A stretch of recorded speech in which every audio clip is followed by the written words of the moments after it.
We are at the Ernst Deutsch Theater right after the last performance for this season of Edvin Revazov's Waiting for the Godot in the Small Moments We Live. It is a pleasure to have the opportunity to speak with you, and congratulations, first of all, Thank you. On an incredible performance, an incredibly touching production. Thank you. Edvin, Waiting for Godot is known for its exploration of the meaning, or rather the futility of our existence, of the banal, almost painful passing of time, of the power of undying hope. And you develop each of these themes with intricate delicacy, really, down to the, as they say in German, the Fingerspitzen, down to the last little detail. But what impressed me the most was how you developed the complexity of human relationships, and that of the oppressor and the oppressed, but maybe even more importantly, of camaraderie, of friendship, with an emphasis on how we need companionship, how we need someone to bear witness to our little lives. You have a very close relationship with Alexander Trosch. You're 5 years his senior, and you basically, the two of you basically grew up together at the John Neumeier Ballet. And then, of course, the other male duo are Vladislav Bondar and Valery Lyubenko, who are both dancers in the Hamburger Kammerballett, and have been dancing together for 4 years, is that correct? No, they have been dancing together for 1.5 years. 1.5 years, but still know each other quite well, and have a relationship, a friendship as well. So how did that affect the development of this production, this intense, long-term friendship that you have with the dancers themselves? It's a very difficult question, I think. I think first of all came the idea to do Waiting for Godot, and then I was thinking about who can I cast in it, because it is supposed to be first of all a little bit older people, and they have to have some kind of relationship, and then physically they also have to look different, but then also kind of similar to each other with the opposite side, but also similarities. And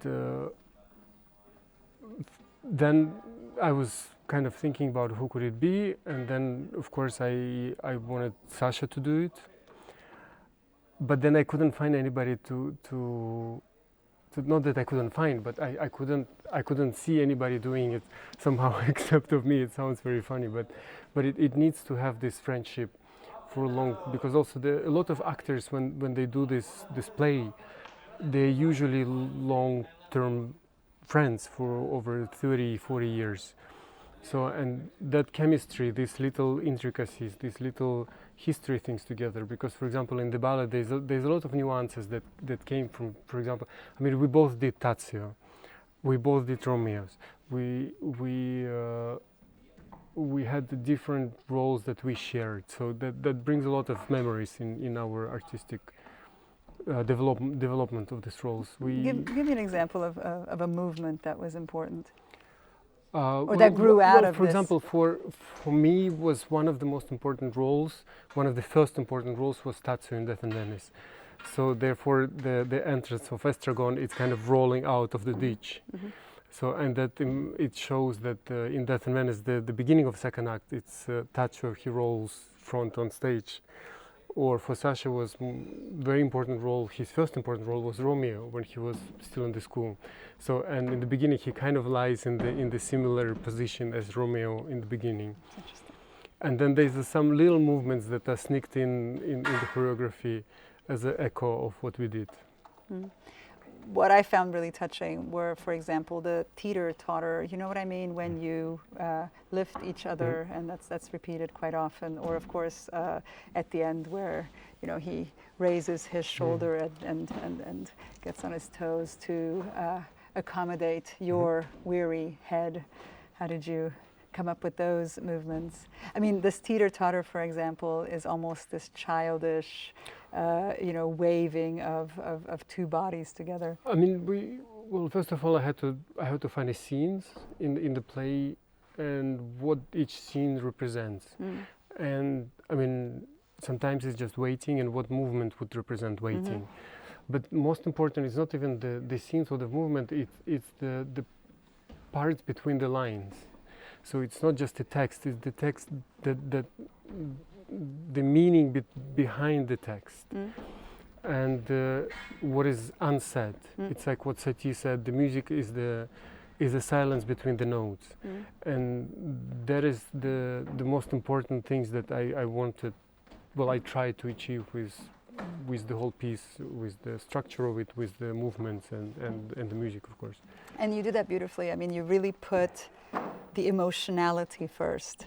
So by seeing this in movement, the words are replaced by the sheer emotion, the sheer psychology of it. So I think I've seen the play several times, and you bring an absolutely different and interesting new level to the message through this, also in the sadness, but also in the comedy of it. It's absolutely brilliant, really, truly so touching. And people were crying in the audience, catching their breath. I mean, chapeau, chapeau. Thank you. So, like I said, there are many interpretations of Beckett's play, and it has inspired a number of productions. And most interesting, as a parallel to yours, are perhaps two plays, Olena Zahorodnia's collaboration with the Prague Shakespeare Company on Waiting for the H, is the title of the play, which was a direct response to the 2022 Russian invasion of Ukraine, and which captures the psychological state of waiting and perpetual limbo of Ukrainian refugees. And perhaps also Daniel Olivas, who wrote Waiting for Godinez, which tries to portray the state of anxiety and absurdity of Mexican immigrants. Does your Waiting for Godot, in the small moments we live, have a distinct political message? I think my company has a distinct political message. It's based on Ukrainian refugees. So, and I did a lot of works related to the war, related to kind of my own, so to say, trying to understand through work how to deal with it. And in certain things, yes, but in general, I wanted to go a little bit broader than just one country or one situation. I wanted to go, in one hand, a little bit bigger, but in one hand, a little bit smaller. So the relationship between two people, and start there. And why do they stay together? Because they could have leave each other and go different ways, but yet they decide to. It's not that I mean, of course they're waiting for Godot, but they are spending the time together, and it's their decision to do so. And well, this need for companionship. Yes, we need to have someone who bears witness. Yes, and that's that was my main point. And of course everything else comes on top of it. There's many layers in that work, including the war, including the situation with the refugees. And in 1995, I saw Waiting for Godot at the Avignon Theatre Festival in Le Théâtre des Halles, and it was. We're watching the stage being taken apart as we conduct this interview, and it was part of a project called Afrique Parole d'aujourd'hui, and Alain Timard cast the entire play with all African actors. And Denis Mupunga, if you know, the Belgian Congolese actor, he was in the role of Lucky. And what they achieved was a truly African production. They stayed true to the play, but the rhythms, the movements, the presence of the actors, the intonation of their voice. Do you think that your Waiting for Godot in the small moments of life was Ukrainian? I didn't think that. I mean, there was not the goal to do it Ukrainian or to do it any other way. It's about people. Sure. I think that was the most important. I mean, of course, I was born in Ukraine, And the whole cast is from the Ukraine.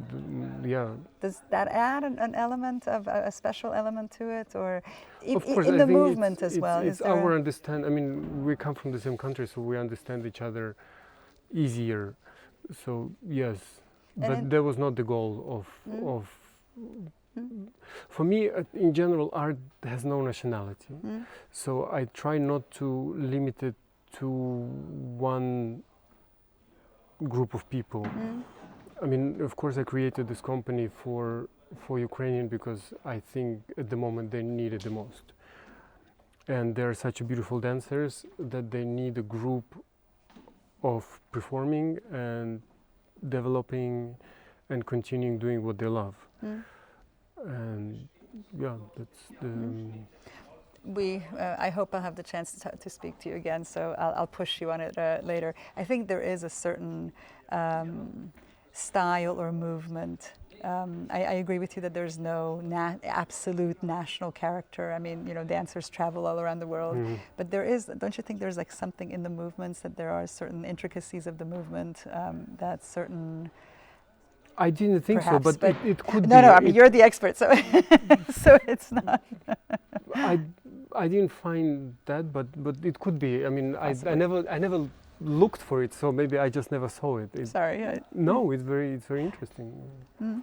So let's talk about the choreography and the performances of the dancers. For me, if I may, your choreographic style is an elegant and tender blend of the classical and the modern, mixed with the endurance and physicality of an Olympic athlete. And what I really enjoy, and I've seen now 5 seasons and this production, and what I really enjoy is how you stay true to classical ballet, but at the same time mix in the avant-garde, the modern. You create something new, but stay true, stay still in technique and form, and respect this age-old art form. The production basically pivots around 2 sets of duets, or pas de deux, a perpetual pas de deux, if you will. But you have, of course, in the company 4 female dancers as well.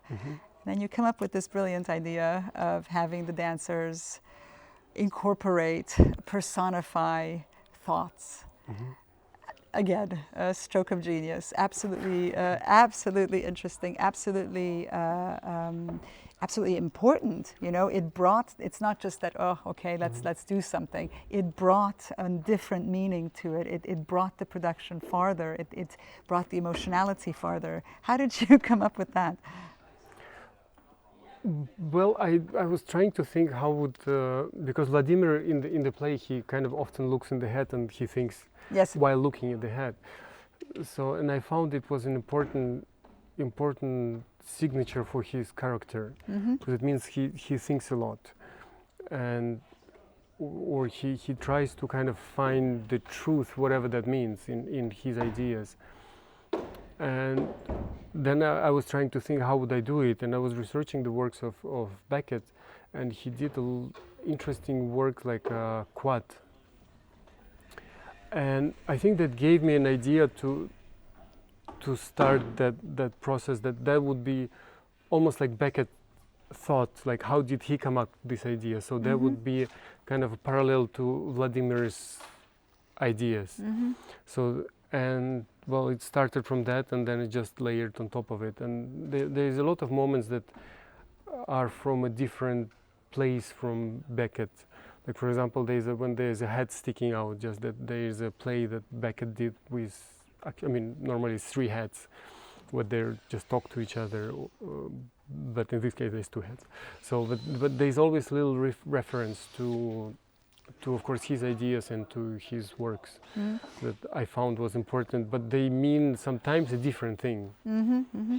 And of course, it's very difficult to choreograph, because it can't just be n'importe quoi. It can't just be kind of, okay, they're walking around, but you want to show this sometimes aimless wandering, sometimes more clear paths, sometimes returning on the paths, and the timing must be very challenging, no? Yes, yes. It was. I think for dancers was very challenging to find, because it's very mathematical and it's very structured and Absolutely. it's very and they have to be together. Yeah. Otherwise, it kind and of at the exact distance magic, from each. But we had to rehearse it a lot to the bring timing it itself. to the timing. So Vladimir and Estragon. So you are Estragon, and Vladimir is Alexander Trosch. And you are intertwined half of the time. I mean, you're really hugging, you're carrying, you're intertwined. The teeter-totter that I mentioned, you mimic each other's movement. You are in synchron all the time, and this through the smallest movements and then the big jumps, and you're still in perfect synchron. And then there's, of course, this what I also mentioned as well, these minimal, tiny movements that add such a dimension to the production. And then there's the couple, Pozzo and Lucky, portrayed by Vlad and Valérie. And Valérie basically carries Vlad on his back half the time. Again, this physicality of it, and again, the stroke of genius, how you have him carried. So in the play, he's just led on a rope, leash, and here there's this sort of a. You wanna explain how you came up with? There's this concoction where he puts it on his shoulders, and Vlad gets to sit in it. And well, the idea was that because in the play he's basically just on the leash with the rope. Right. And of course in the play it works, but I didn't want to just mimic that idea as like physically, but I wanted to take the idea and bring it physically to what it means. It means that somebody is physically abusing the other person in a sense. And then what I was trying to explore is this relationship, because there's a very interesting play in language that sometimes he says, well, how can you be such a horrible servant, or how can you be so horrible when they speak to Pozzo or to Lucky, like how Lucky is so horrible to his master, or how master is so horrible to his kind of servant. And this kind of intertwine I was trying to explore with the movements and with the physicality. So, and for a long time I was trying to play with this idea of two people kind of locked together with something. And somehow then this idea became in this play that it was perfect. So, what was the most challenging for you and Alexander in your communication? I think physical communication on stage. Different thing. I think first of all was the most challenging because I dance and choreograph myself, which normally I never do. So I usually always have a little distance to the work, and then it's much easier to see the timing and to see if the scene is too long or too short, or it can develop somewhere else. Where now we had to use video a lot. You did so video. we would film and then we would discuss and then try to find the right timing and right kind of idea. But in general it was a lot of, I think it was a lot of mixture between sometimes being silly and then being exact. So it's a funny balance in creation when you for 10 minutes you are kind of silly and playing around, and then for another 2 hours when you found something you're trying to recap it and repeat it and set it up. That's also lovely that you keep the comedy of it. I mean, life is a tragic comedy, and you keep the silliness. And you are a brilliant actor.